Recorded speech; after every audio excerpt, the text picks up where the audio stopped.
Hai sahabat hiburan hati, kita bertemu kembali di channel hiburan hati, channel tentang alam, suara alam, seni Jawa, dan juga keindahan alam. Dan pada kali ini saya akan membuat suatu alur cerita tentang wayang kulit. Wayang kulit adalah salah satu kesenian Jawa yang sangat digemari di zaman 10 tahun, 20 tahun yang lalu, tetapi rupanya saat ini wayang kulit banyak ditinggalkan oleh kaula muda, oleh kaum milenial, sehingga saya sebagai pecinta wayang kulit merasa perlu untuk ikut melestarikan wayang kulit, sehingga saya membuat suatu alur cerita wayang kulit yang saya ambil dari video-video wayang kulit yang dalangnya adalah dalang yang terkenal di masa lampau. Dalang-dalang itu ada yang sudah meninggal, ada yang masih aktif, tetapi saya mengambil videonya untuk saya buat alur ceritanya dengan tujuan supaya kaum milenial bisa mengenal wayang kulit tanpa belajar bahasa Jawa.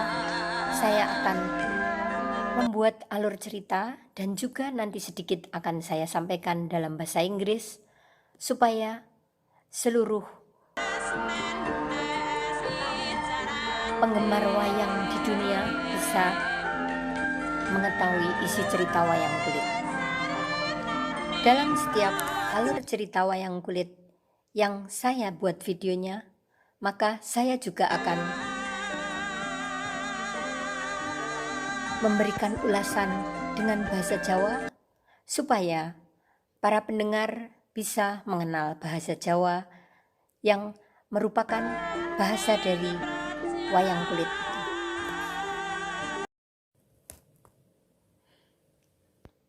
Kali ini wayang kulit yang akan saya buat alur cerita judulnya adalah Semar Neges. Semar adalah salah satu punakawan di Pandawa yang merupakan penjelmaan dari Dewa Bathara Ismaya. Mari kita ikuti cerita selanjutnya, dan bagi yang belum subscribe, silahkan subscribe untuk mendengarkan alur cerita wayang kulit yang lain yang pasti akan menarik dan pasti akan membuat kita menjadi mencintai seni Jawa adiluhung yang sangat agung ini. The Shadow Puppet Show is taken from Mahabharata story about the 5 Pandawa and the Kurawa gathered in Hastinapura on the orders of their new master to thwart the Bharatayuddha war. Did they succeed? Let's follow the story. Accompanied by the live music Javanese gamelan, the story is not only entertaining but also teach values and contain deep philosophical thoughts. Para sederek, monggo midhangetaken Ringgit Purwo kanthi lampahan Semar Neges. Lampahan Semar Neges menika katindakaken dening dalang Ki Hadi Sugito saking Toyan Kulon Progo. Ki Hadi Sugito satunggaling dalang ingkang wonten ing sedasa taun kepengker. Sanget anginipun dipun tresnani dhateng para sederek ingkang remen wayang kulit. Semar Neges menika nyariosaken Pandhawa lan Kurawa gadah setunggal guru ingkang enggal, lan Pandhawa kaliyan Kurawa lajeng kempal wonten ing negari Hastinapura kangge ngrencanakaken badhe membubarkan perang Bharatayuddha. Selanjutnya, saya akan menyampaikan dalam bahasa Indonesia alur cerita dari wayang kulit ini, supaya tidak mengganggu para pecinta wayang kulit dan para pemirsa video ini. Maka saya tidak akan menampakkan wajah saya, tetapi saya akan mengisi dengan suara saya apa cerita yang dilakukan oleh Pak Dalang, dan juga setiap saat saya akan memberikan ulasannya. Pada saat ini, Dalang Ki Hadisugito memulai cerita dengan pertama kali adegan di negara Dwarawati. Negara Dwarawati juga disebut negara Dwaraka, yang rajanya adalah Prabu Sri Bathara Kresna. Di dalam video tampak ada Prabu Sri Bathara Kresna yang sedang mendapat tamu, yaitu kakaknya Raja Madura atau Mandura, yaitu Prabu Baladewa. Yang badannya kecil itu adalah Prabu Sri Bathara Kresna, Raja Dwaraka, sedangkan yang lebih besar adalah kakaknya yang bernama Prabu Baladewa. Di dalam cerita Semar Negis ini, Prabu Baladewa menceritakan bahwa kedatangannya ke negara Dwarawati adalah karena dia baru berada di negara Hastinapura. Secara biasa, Prabu Baladewa adalah sekutu dari negara Hastinapura, maka setiap saat akan meninggalkan istananya untuk berkumpul di tempat Hastinapura, yaitu kerajaan yang rajanya adalah Prabu Duryudana. Tetapi pada pertemuan di Hastinapura tidak seperti biasanya, karena di Hastinapura kedatangan seorang guru yang baru, yang kemudian mencopot Begawan Durna, guru dari para Kurawa, dan dijadikan sebagai rakyat biasa, bukan guru lagi. Sedangkan guru tersebut kemudian mengambil alih posisi guru para Kurawa. Maka Prabu Baladewa pun merasa curiga. Sebetulnya siapakah guru yang baru datang ini, yang langsung mengatur para Kurawa, yang langsung memanggil para Pandawa untuk berkumpul, bahkan untuk menggagalkan perang Bharatayuddha. Maka Baladewa pun melarikan diri dan meninggalkan pertemuan agung, kemudian menuju ke Dwarawati, kerajaan Prabu Bathara Kresna, untuk mengadukan hal tersebut, karena Prabu Sri Bathara Kresna adalah raja sebagai penasehat para Pandawa. Pada Pisowanan Agung di Dwarawati tampak Raja Prabu Sri Bathara Kresna juga didampingi oleh putranya, yaitu Raden Samba, dan juga Setyaki dan patihnya, Patih Iduna. Raden Samba, Raden Sombo adalah sang putra pertama, sedangkan Setyaki atau Sencaki adalah adik dari istri Raja Prabu Sri Bathara Kresna, yaitu Dewi Setyaki. Setyaki adalah senopati di negara Dwarawati. Inilah Dalang Ki Hadisugito yang baru mempertontonkan boleh hanya mendalang wayang kulit atas undangan dari TV Indosiar. Maka logo Indosiar pada video ini tidak saya hapus, dan juga saya mengambil video ini setelah di-upload oleh channel Sanggar Cemara. Pada deskripsi saya juga menyebutkan bahwa video ini adalah milik Indosiar yang diambil oleh Sanggar Cemara, dan kemudian saya buat alur ceritanya. Tampak Dalang Ki Hadi Sugito sangat pandai untuk memerankan tokoh-tokoh wayang.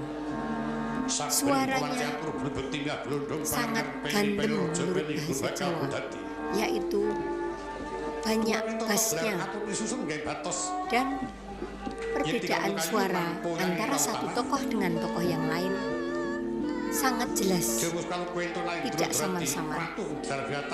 Kadang-kadang disertai dengan lontaran-lontaran kelucuan oleh Ki Dalang sehingga membuat penonton tidak bosan.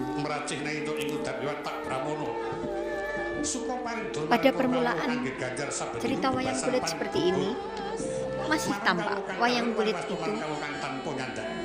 masih diam, belum menunjukkan pembicaraan, tetapi yang ada baru iringan gamelan Jawa yang merupakan gending-gending Jawa yang sangat enak didengar.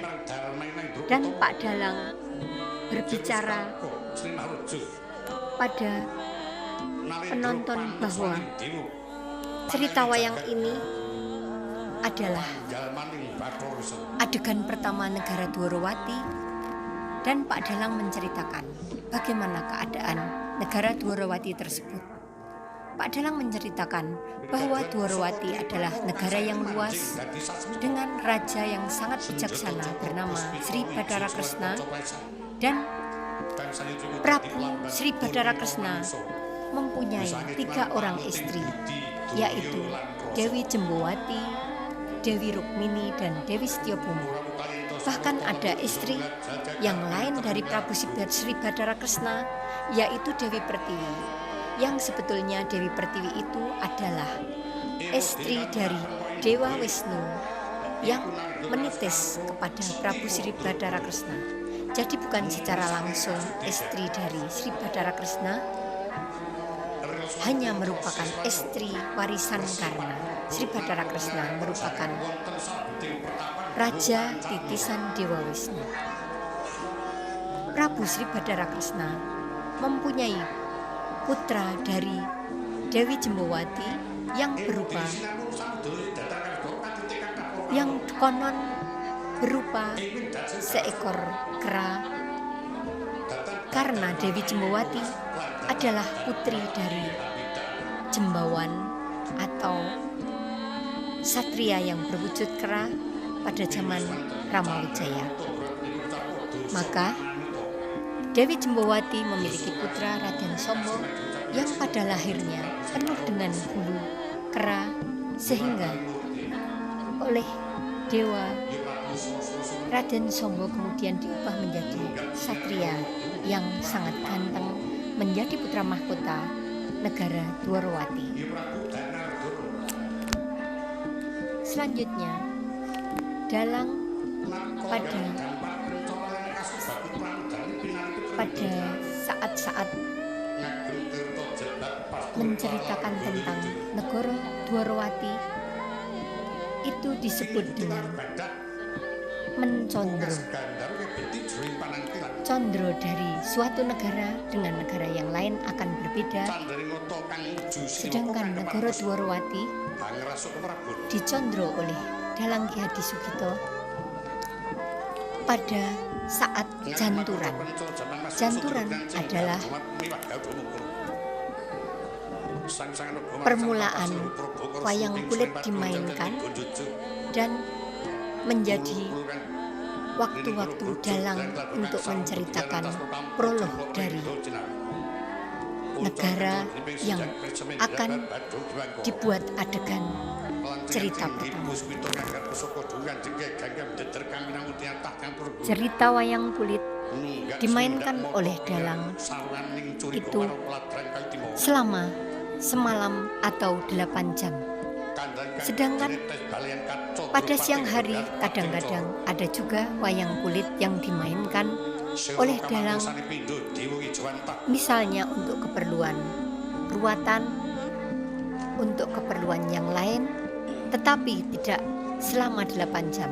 Sedangkan di malam hari, cerita wayang kulit biasanya sekitar 7-8 jam, dan dalang akan tetap duduk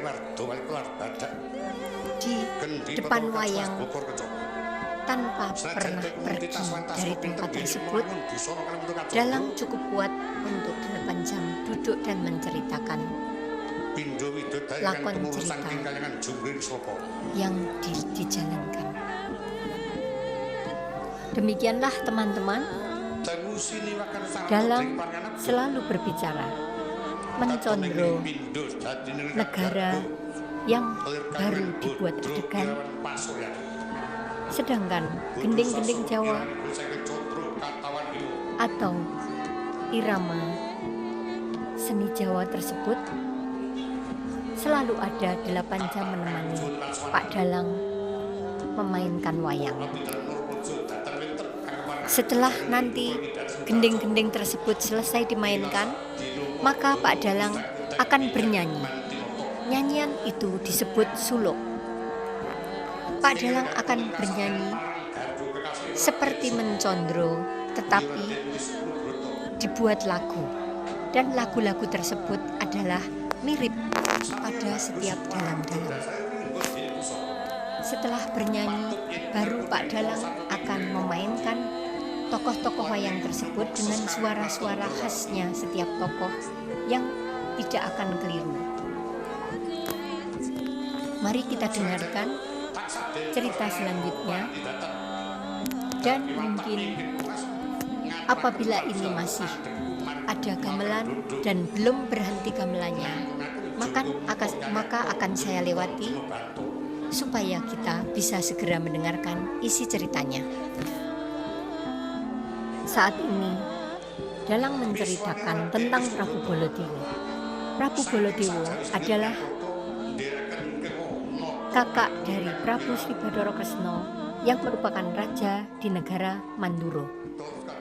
Raja Mandura ini begitu keras suaranya dan mudah marah. Sedangkan Prabu Sri Bathara Kresna adalah seorang raja yang bijaksana dan jarang marah. Prabu Baladewa mempunyai istri Dewi Erowati sebagai permaisuri. Dewi Erowati adalah putri dari Prabu Salya di negara Mandoroko. Prabu Baladewa dan Prabu Sri Bathara Kresna adalah putra dari Raja Basudewa.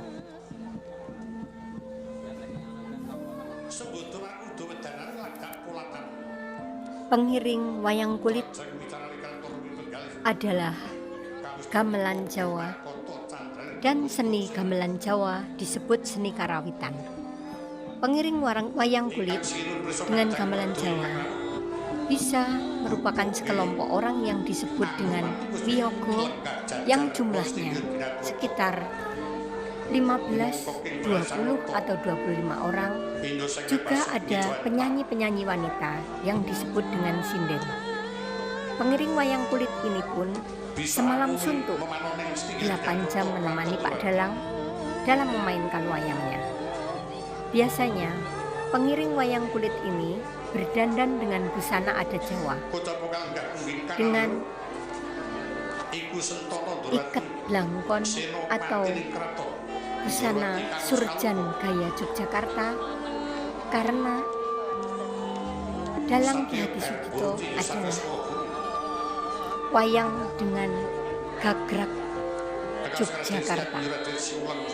Maka wiyogonya juga memakai pakaian Jawa yang disebut surjan, kemudian memakai ikat blangkon gaya Yogyakarta, juga sinden-sindennya dengan menggunakan kebaya gaya Yogyakarta, dan mereka berdandan dan duduk siap semalam suntuk untuk memainkan seni karawitan ini, mengiringi cerita wayang kulit. Teman-teman, sekarang Pak Dalang mulai menceritakan tentang Raden Setyaki. Kemudian nanti Pak Dalang akan menceritakan tentang Patih Udawa. Juga Pak Dalang akan menceritakan bahwa Patih Udawa itu adalah putra menantu dari Patih di Hastinapura, yaitu Patih Sengguna. Baiklah teman-teman, untuk cerita Pak Dalang kita tinggalkan sejenak supaya kita bisa segera mendengarkan suluk Pak Dalang sambil mendengarkan cerita Pak Dalang yang berbicara dengan unik masing-masing tokoh dan juga sangat hafal dengan karakter masing-masing tokoh. Itulah penampilan para sinden yang tidak hanya 1-2 tetapi mungkin 6 atau mungkin 5, dan para wiyodgo yang memakai baju surjan dan pakaian adat Jawa juga dengan ikat blangkon yang merupakan tutup kepala. Rupanya Pak Dalang sudah mengakhiri gending-gending Jawa pendahuluan, dan Pak Dalang melakukan suluk atau bernyanyi untuk mengawali pembicaraan di negara Dwarawati.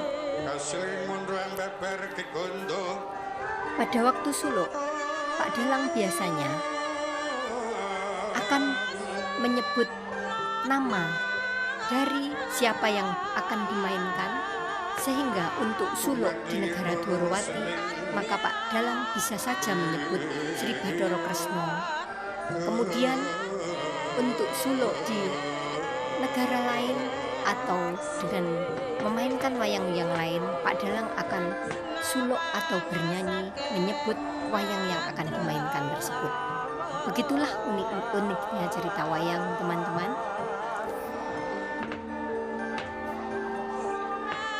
Setelah gamelan Jawa berhenti dimainkan, Pak Dalang pun suluk dengan sangat merdunya. Setelah suluk, nanti Pak Dalang akan memulai pembicaraan. Biasanya seorang raja akan memiliki sebutan masing-masing. Misalnya Raja Dwarawati biasanya menyebut pertama kali dia ucapkan Niwang Sukmono Kang Linuwih.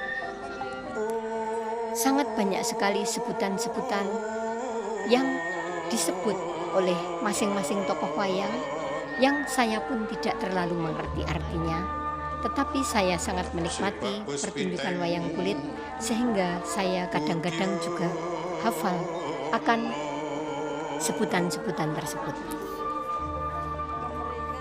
Dalang Hadisukito berkarya mulai menjadi pengendang, kemudian menjadi dalang karena orang tuanya juga seorang dalang yang terkenal. Dalang Hadisukito sudah meninggal pada tahun 2008. Dalang ini memiliki putra-putra yang juga menjadi dalang, tetapi sayangnya 2 putra beliau yang juga menjadi dalang itu saat ini juga sudah meninggal, yaitu Ki Tono dan Ki Bodo. Sedangkan penerus yang masih aktif saat ini adalah dalang Ki Wisnu. Ki Wisnu masih sangat muda, semoga bisa menuruni karakter Ki Hadisukito sehingga akhirnya nanti akan menjadi dalang yang terkenal dan bisa mengajak kawula muda, kaum milenial untuk menyukai wayang kulit. Inilah Prabu Baladewa, dan di belakangnya itu Raden Setyaki dan Patih Udawa. Prabu Baladewa berdiri dengan gagahnya dan Raden Sencaki dan Patih Udawa lebih rendah karena digambarkan duduk di belakang Prabu Baladewa. Sedangkan Prabu Sri Bathara Kresna berdiri berhadapan dengan Prabu Baladewa sama sejajar karena mereka berdua sama-sama sebagai raja. Di belakang Prabu Sri Bathara Kresna adalah putra mahkota Raden Samba. Sedangkan di belakangnya ada dua wanita, itu adalah sebagai pelayan yang melayani raja di Siti Hinggil atau di tempat duduk sang raja. Suluk sudah hampir selesai dan Pak Dalang akan segera berbicara atas nama Raja Dwarawati. Marilah kita ikuti keasikan, keindahan wayang kulit. Dalam suluknya, Pak Dalang menyebut bahwa Sri Bathara Kresna adalah Sang Hyang Wisnu Bathara. Juga disebut bahwa Sri Bathara Kresna yang duduk di tempat duduk raja atau singgasana seperti dewa yang duduk di kayangan Tinju Moyo. Disebutkan bahwa Sri Kresna mulai bicara dengan perlahan-lahan dengan kata-kata alon wedaring sabdo Sang Sri Noto. Seperti sebutan-sebutan raja-raja yang lain, Sri Kresna menyebut yang kebiasaannya dengan Niwang Sukmono Kang Linuwih, tetapi saat ini Sri Kresna menyebut dengan Niwang Sukmono Kang Linuwih Hong Bawono Langgeng Siminggidatan Awret. Saya sebagai pecinta wayang belum mengerti persis arti kata-kata ini, tetapi saya hafal karena saya sering mendengarkan wayang.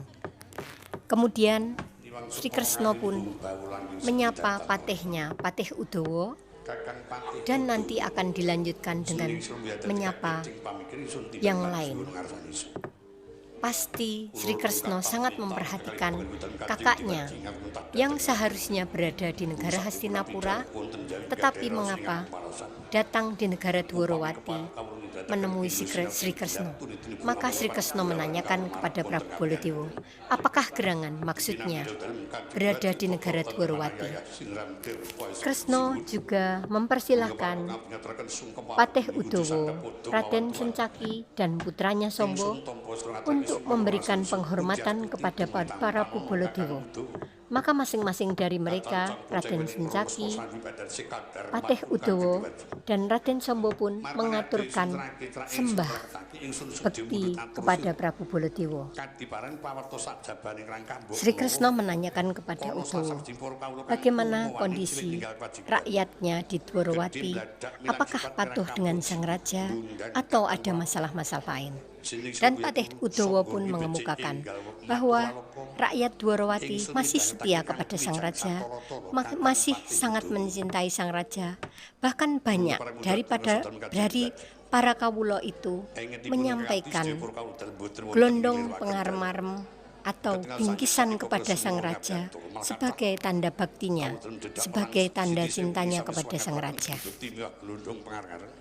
Sri Bathara Kresna mulai menyapa Prabu Baladewa, bahkan meminta maaf bahwa terlalu lama menanggapi sang kakak, sehingga Sri Bathara Kresna merasa bersalah pada kakaknya. Prabu Baladewa pun memulai berkata dengan kata-kata pendahuluan Jagat Dewa Bathara. Prabu Baladewa memaafkan Sri Kresna yang merasa bersalah atas pelayanan yang tidak baik terhadap kakaknya, dan Prabu Baladewa pun menceritakan maksud kedatangannya. Prabu Baladewa mengatakan penghormatan Sri Kresna kepada dirinya dia terima dengan senang hati dan berkata, andaikan Prabu Baladewa itu sama usia atau lebih muda, maka akan dijunjunglah Sri Kresna. Tetapi karena merasa lebih tua, maka penghormatan Sri Kresna itu adalah sama seperti Prabu Baladewa yang juga menghormati Sri Kresna. Seperti tadi telah saya ceritakan bahwa Sri Kresna pasti akan memberikan waktu kepada para hadirin untuk memberikan penghormatan kepada Prabu Baladewa. Maka saat ini Sombo pun memberikan penghormatan kepada Prabu Baladewa. Setelah Sombo memberikan penghormatan, kemudian giliran Sencaki yang memberikan penghormatan sembah bakti kepada Prabu Baladewa sebagai saudara muda. Kemudian Patih Udawa memberikan penghormatan kepada Prabu Baladewa. Prabu Kresna menanyakan kepada Prabu Baladewa, mengapa kedatangannya ke Dwarawati beda dengan biasanya. Perbedaan itu karena Prabu Baladewa tidak memberikan kabar sebelumnya bahwa akan datang ke Dwarawati. Sedangkan biasanya raja yang akan berkunjung selalu memberikan kabar dengan mengirimkan surat kepada raja yang akan didatangi. Sri Bathara Kresna menanyakan kepada Prabu Baladewa, apakah Prabu Baladewa akan membuat suatu perubahan dari aturan yang sudah terbiasa dilaksanakan, yaitu memberi kabar kepada Prabu Kresna bahwa akan datang. Tetapi Prabu Baladewa kemudian minta maaf bahwa Prabu Baladewa tidak bermaksud untuk membuat perubahan, tetapi karena dalam kondisi yang terburu-buru. Prabu Baladewa terburu-buru dari negara Hastinapura yang baru mengadakan koordinasi dengan Raja Prabu Duryudono. Mendadak ada seorang guru baru di sana yang juga mengundang para satria Pandawa. Maka Prabu Baladewa yang mengetahui bahwa adiknya yaitu Sri Bathara Kresna adalah penasihat Pandawa, itu menanyakan apakah guru di Hastinapura itu adalah guru yang benar atau guru yang merupakan musuh terselubung. Karena Sri Bathara Kresna mempunyai pusaka, yaitu pusaka Kosopaisan, yang bisa meneliti apakah seseorang itu hatinya dengan apa lahirnya sama atau tidak. Maka Prabu Baladewa buru-buru menuju ke negara Dwarawati untuk mempertanyakan tentang Raja Duryudono yang mengangkat seorang guru baru, kemudian mengundang para Pandawa yang diajak untuk membatalkan perang Bharatayuddha yang sudah direncanakan oleh dewa. Dengan menggagalkan perang Bharatayuddha itu, kemudian negara Hastinapura akan dibagi dua dengan sama besar Sigar Semongko. Setengah akan diberikan kepada para Kurawa, dan setengahnya lagi akan diberikan kepada para Pandawa. Dan guru baru itu mengajak Pandawa dan Kurawa untuk tidak bermusuhan, tetapi untuk akur, untuk rukun, tidak usah berperang. Guru baru di negara Hastinapura bernama Begawan Suryawasiso. Kemudian Prabu Duryudono atas perintah Begawan Suryawasiso memberhentikan Resi Durna yang merupakan guru tetap di Hastinapura, yang merupakan guru dari Satria Pandawa dan Satria Kurawa. Jadi guru baru ini berbuat sangat di luar dugaan, mendatangkan Pandawa, dan Pandawa pun sudah datang dan siap memberikan tanda tangan untuk menyetujui negara Hastinapura akan dibagi dua tanpa ada perang Bharatayuddha.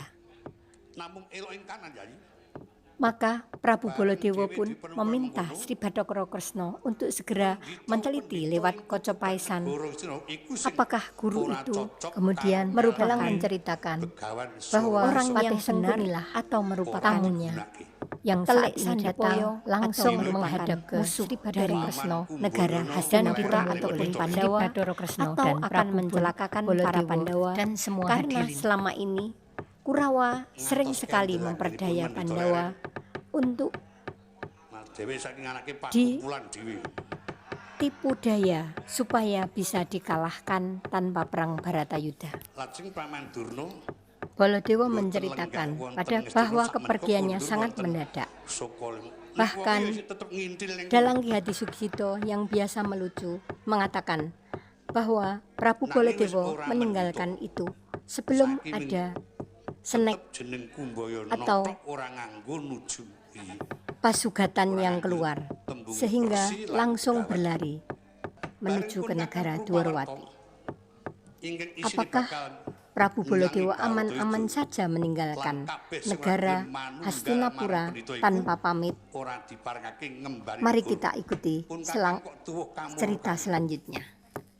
Baladewa mengatakan, andai kata Pendito itu adalah orang yang benar, maka Baladewa mengajak Sri Kresna untuk menuju Hastinapura untuk berguru kepada Pendito Suryo Wiseso. Tetapi andaikan Pendito itu adalah orang yang tidak baik etikatnya, maka Prabu Baladewa mengajak Sri Kresna untuk memusnahkan Pendito itu. Selanjutnya Sri Kresna pun bersedia untuk melihat Kocapaisan yang bisa mengetahui hati orang lain dan mengetahui peristiwa-peristiwa yang tidak terlihat. Sri Kresna meminta kepada hadirin semua, termasuk Prabu Baladewa, Sombo, Sencaki, Udawa, untuk berdoa dan untuk memusatkan pikiran supaya Sri Kresna mudah melihat pusaka Kocapaisan untuk mengetahui jati diri dari Pandhawa, jati diri dari guru Pandhawa dan Kurawa, Begawan Suryo Wiseso. Sri Bathara Kresna memiliki 3 pusaka utama, yaitu senjata cakra, pusaka Wijaya Kusuma, dan pusaka Kocapaisan. Pusaka Kocapaisan adalah suatu pusaka yang ada di telapak tangan Sri Kresna, dan apabila pusaka itu dengan berdoa dilihat, maka di dalam Kocapaisan itu akan diketahui apa-apa yang tidak terlihat oleh mata, yang bisa memberikan petunjuk kepada Sri Kresna tentang sesuatu yang gaib yang orang lain tidak melihat, tetapi Sri Kresna bisa melihat melalui Kocapaisan. Kemudian pada waktu semua berdoa dan diceritakan Sri Kresna melihat Kocapaisan, maka Dalang suluknya Dalang bernyanyi dengan diiringi oleh beberapa alat musik gamelan seperti rebab, seruling, dan gambang yang menimbulkan irama yang tidak terlalu ramai tetapi sangat syahdu, tetapi sangat lembut untuk mengiringi bernyanyinya Pak Dalang. Setelah suluk, Pak Dalang kemudian mengatakan dengan suara Sri Kresna bahwa menyesalkan tentang Pendito yang ada di Hastinapura itu, karena menurut Kocapaisan Pandita itu tidak benar dan merupakan bahaya yang mengintai para Pandawa. Maka Sri Kresna pun mengatakan kepada Prabu Baladewa untuk bersiap-siap menghadapi bahaya itu dan menyusun strategi bersama. Sri Kresna mengatakan bahwa Pandhawa dalam bahaya karena sudah dibawa ke Hastinapura. dan menanyakan siapa yang membawa Pandhawa ke Hastinapura. Maka Prabu Baladewa menjawab bahwa yang membawa Pandhawa ke negara Hastinapura adalah Patih Sengkuni. Maka Prabu Sri Bathara Kresna pun mengatakan bahwa ini adalah kondisi dalam bahaya. Para Pandhawa bisa saja nanti akan diperdaya oleh Kurawa kesekian kalinya, akan dibunuh sebelum perang Baratayuda mulai. Mendengar penjelasan Sri Kresna, maka Prabu Baladewa pun kaget dan kemudian marah, mengajak Sri Kresna untuk bersiap-siap menghadapi kemungkinan-kemungkinan yang tidak diinginkan. Bahkan Prabu Baladewa langsung berteriak-teriak, maka ditahan oleh Sri Kresna dengan lucunya. Sri Kresna bilang bahwa marahnya jangan sekarang, nanti. Lah, tapi Prabu Baladewa yang suka marah, maka mengatakan bahwa ini nyicil marah karena marahnya sekarang, tidak bisa ditahan. Baladewa menanyakan bagaimana sebaiknya menghadapi pendeta yang tidak benar itu. Maka Sri Bathara Kresna menjelaskan, mereka akan ke Hastinapura tetapi harus bersama dengan Semar. Baladewa pun heran, mengapa harus Semar di bawah? Maka Sri Kresna pun menerangkan bahwa Semar adalah pusaka di Pandhawa. Semar adalah titisan Bathara Ismaya. Maka dengan membawa Semar itu sebetulnya bukan membawa Punakawan, tetapi juga membawa seorang dewa ke negara Hastinapura. Maka Baladewa dan Kresna siap-siap juga untuk membawa Semar ke Hastinapura. Karena Baladewa mengecilkan Semar, maka Sri Kresna pun memberikan penjelasan juga bahwa meskipun Semar itu hanya seorang rakyat biasa, kawula, tetapi bukankah kita menjadi raja juga kalau tidak ada kawula maka tidak akan mempunyai kekuatan? Maka Baladewa pun membenarkan. Kresna dan Baladewa pun bersiap-siap untuk meninggalkan Dwaraka untuk menuju Karangkabolotan, tempat di mana Semar berada. Tetapi sebelum mereka berangkat, ternyata ada tamu lagi. Setelah Prabu Baladewa mendengarkan semua penjelasan, maka Prabu Baladewa mengajak Sri Kresna untuk segera berangkat ke Hastinapura dengan membawa Semar. Tetapi kemudian Pak Dalang suluk. Biasanya suluk itu adalah kalau ada suatu perubahan dari kondisi yang ada. Ternyata perubahan itu berupa datangnya Pendhita Durna dan Sengkuni ke negara Dwarawati, dan yang menghadap ke Sri Bathara Kresna adalah Patih Sengkuni. Kedatangan Patih Sengkuni untuk apa? Marilah kita dengarkan cerita selanjutnya. Tamu yang datang ke Dwarawati adalah Patih Sengkuni yang merupakan utusan dari Prabu Duryudana dari negara Hastinapura.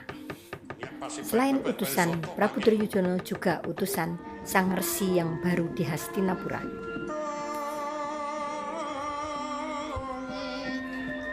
Telah terlihat di layar bahwa Patih Sengkuni sudah datang menghadap, dan Patih Sengkuni itu adalah mertua dari Patih Udawa, Patih Dwarawati.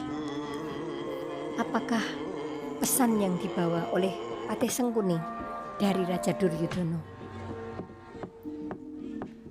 Setelah Patih Sengkuni menghadap, maka Prabu Sri Bathara Kresna menanyakan maksud kedatangannya, dan juga seluruh hadirin dipersilahkan untuk memberikan salam kepada Patih Sengkuni. Patih Sengkuni mengatakan kepada Sri Kresna bahwa kedatangannya adalah disuruh oleh Prabu Duryudono. Pertama, untuk menyampaikan salam, kemudian untuk menengok kondisi negara Dwarawati dan berharap berita baik dari negara Dwarawati. Maka Prabu Sri Bathara Kresna mengatakan bahwa salam kembali untuk Prabu Duryudono dan juga menyampaikan pangestu kepada seluruh Kurawa. Kemudian Patih Sengkuni melanjutkan bahwa kedatangannya juga diperintahkan untuk memeriksa apakah di negara Dwarawati ada Prabu Baladewa, karena Prabu Baladewa tidak berpamit kepada Prabu Duryudono ataupun kepada hadirin di Hastinapura kalau pergi meninggalkan Piswanan di Hastinapura dan menuju Dwarawati. Maka Patih Sengkuni memeriksa apakah Prabu Baladewa ada di sini. Kemudian Patih Sengkuni memohon izin kepada Sri Bathara Kresna untuk berbicara dengan Prabu Baladewa. Kemudian Prabu Baladewa pun diberitahu oleh Prabu Sri Bathara Kresna bahwa Patih Sengkuni akan menemui Prabu Baladewa, dan Baladewa menjawab akan siap menemui Patih Sengkuni karena Baladewa sudah mendengar dari Sri Kresna bahwa pendito yang berada di Keraton Hastinapura adalah pendito yang tidak benar. Maka dengan kedatangan Sengkuni, Baladewa langsung sangat marah.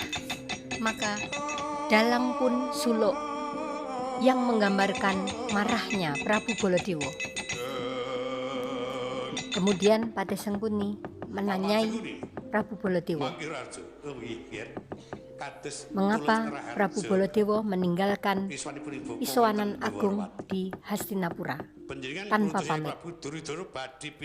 Sengkuni mengatakan bahwa diperintah oleh Prabu Duryudono untuk menjemput Raja Mandura itu untuk kembali ke Hastinapura melanjutkan rapat di Hastinapura. Sengkuni juga menyatakan bahwa Prabu Baladewa pergi, maka pertemuan di Hastinapura tidak bisa dilanjutkan karena para peserta pada bubar.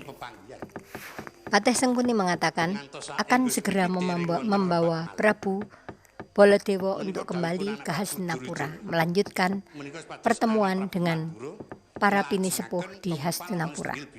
Tetapi Prabu Baladewa yang sudah mengetahui tentang pendeta yang tidak benar di Hastinapura, maka menjadi marah dan mengatakan bahwa tidak akan mau pulang ke Hastinapura, bahkan memutuskan berhenti dari menjadi sekutu Hastinapura. Dan Patih Sengkuni pun tidak kalah gigih.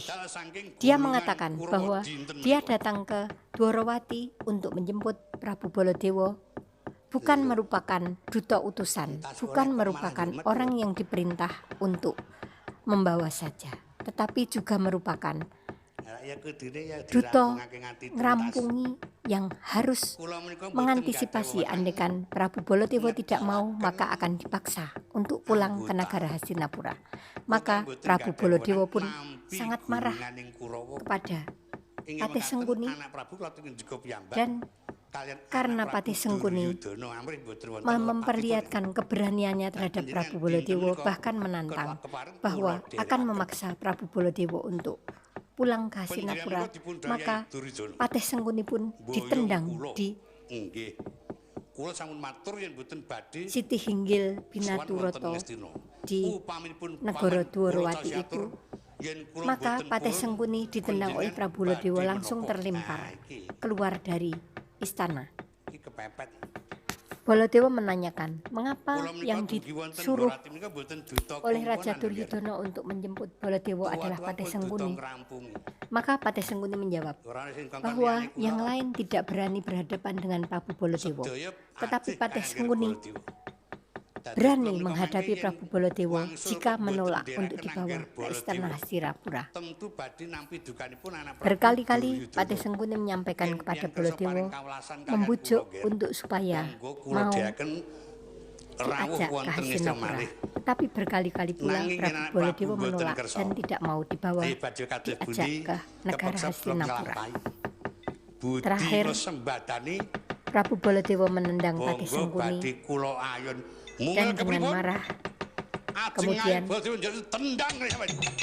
Prabu Baladewa ditahan oleh Sri Bathara Kresna, kemudian dipersalahkan oleh Sri Bathara Kresna bahwa Sitihinggil, tempat duduk sang raja, bukan tempat untuk marah-marah dan bukan tempat untuk berkelahi. Maka Prabu Sri Bathara Kresna pun menenangkan Prabu Baladewa. Kemudian seperti biasa diikuti dengan iringan gamelan dengan dimulai dari Prabu Baladewa menendang Patih Sengkuni, maka gamelan pun berbunyi secara otomatis karena aba-aba dari Kidalang pada waktu nyuwun pangapunten Koko Prabu. Kidalang memberikan kode-kode khusus, maka gamelan harus mulai ditabuh. Kemudian dengan kode-kode khusus juga gamelan akan berhenti. Kemudian dengan kode-kode khusus juga jika Dalang meminta untuk memainkan suatu gending, suatu judul gending, maka Dalang akan memberikan aba-aba berupa peribahasa yang menyinggung judul gending tersebut, sehingga para wiyogo, para penabuh gamelan mengetahui maksudnya dan akan memainkannya. Mari kita ikuti cerita selanjutnya. Sri Kresna mempersalahkan Prabu Baladewa yang dianggap kurang tata kramanya karena menendang Patih Sengkuni. Sementara Prabu Baladewa membela diri bahwa karena sudah terlanjur marah, maka tidak bisa menahan marahnya tersebut. Dan Baladewa pun mempertanyakan kepada Udawa yang merupakan menantu dari Patih Sengkuni, mengapa melihat Patih Sengkuni yang demikian tidak sopan, Udawa diam saja. Apakah karena mertuanya? Dan Udawa menjawab bahwa meskipun sesama patih dan mertua, tetapi tidak akur dengan Patih Sengkuni.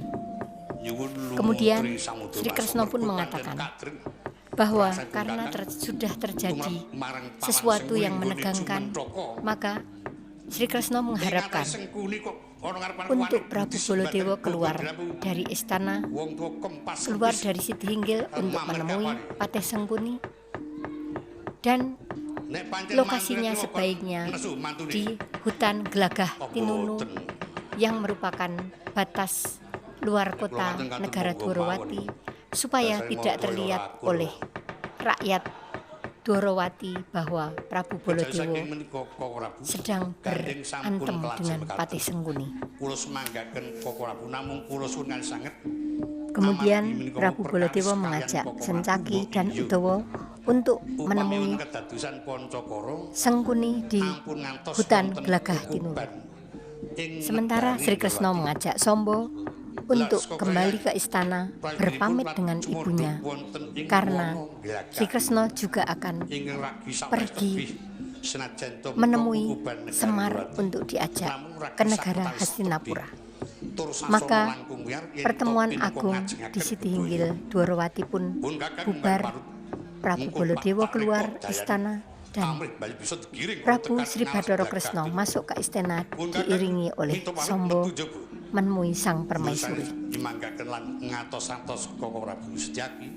Sri Bathara Kresna berpesan kepada Sencaki dan Udawa sebagai penggawa negara Dwarawati, maka mereka berdua bertanggung jawab atas keselamatan rakyat Dwarawati dan juga atas keselamatan Prabu Baladewa yang merupakan kakak dari Sri Kresna. Mereka berdua diserai untuk menjaga keselamatan di negara Dwarawati, juga mendampingi Prabu Baladewa untuk menemui tamunya. Kemudian Sri Kresna pun masuk ke istana diiringi oleh Raden Samba dan Prabu Baladewa menemui Patih Sengkuni bersama Setyaki dan Patih Udawa. Patih Sengkuni tidak sendiri tetapi ditemani oleh beberapa orang. Beberapa orang itu antara lain adalah Pendhita Durna yang sudah dicopot sebagai guru di Hastinapura, kemudian ditemani juga oleh putranya yang bertapa Raden Aswatama, dan juga ditemani oleh raja murid dari Pendhita Suryawisesa yang bernama Prabu Dasawisesa. Prabu Dasawisesa juga membawa patihnya. Mari kita dengarkan pembicaraan antara Patih Sengkuni dengan rombongannya itu. Raja Dasawisesa menanyakan kepada Patih Sengkuni, mengapa keluar dari istana sepertinya wajahnya sedih atau kesakitan, tidak biasa. Maka Patih Sengkuni pun menceritakan keseluruhan yang terjadi di Pisuanan Agung Dwarawati, bahwa dia sempat ditendang oleh Prabu Baladewa dan diminta untuk tidak membawa Prabu Baladewa ke Hastinapura. Sengkuni menceritakan bahwa benar bahwa Baladewa berada di Kraton Dwarawati, dan menceritakan bahwa Baladewa tidak mau diajak ke negara Hastinapura sampai menendang Sengkuni. Dan bahkan Sengkuni menceritakan meskipun di sana ada menantunya yang merupakan Patih Dwarawati, tetapi tidak menolong. Maka Prabu Dasawisesa pun menjadi marah dan akan menghadapi Baladewa. Bahkan Prabu Dasawisesa yakin bahwa akan bisa membunuh atau mencelakai Prabu Baladewa.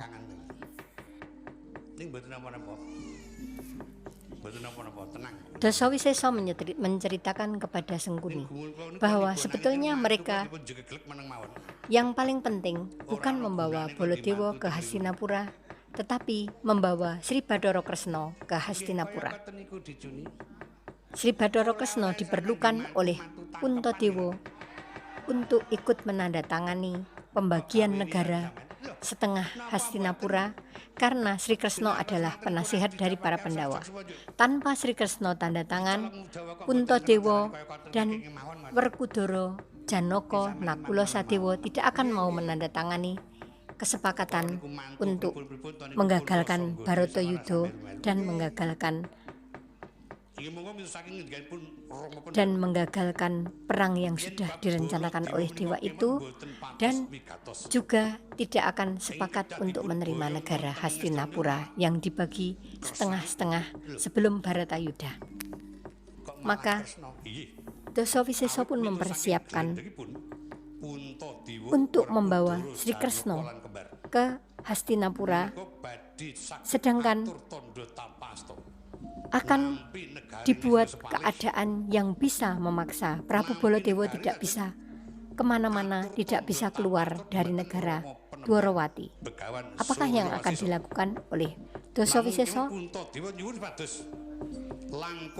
Sahabat hiburan hati, karena cerita wayang sangat panjang sampai 8 jam, maka cerita ini akan berseri sehingga akan bersambung lagi pada Semar Neges seri yang kedua di channel Hiburan Hati. Cukup sekian untuk Semar Neges seri pertama dari channel Hiburan Hati. Ikutilah kisah selanjutnya di Semar Neges seri kedua di channel Hiburan Hati. Jangan lupa subscribe dan like channel Hiburan Hati. Terima kasih, sampai ketemu lagi. Mbok menawa yen kepengin junjung anak lanang asatama ben duwe kelenggan, men duwe derajat gandeng bapanipun medun li mendhita. Niku Kang Putra ben bisa duwe kelenggan.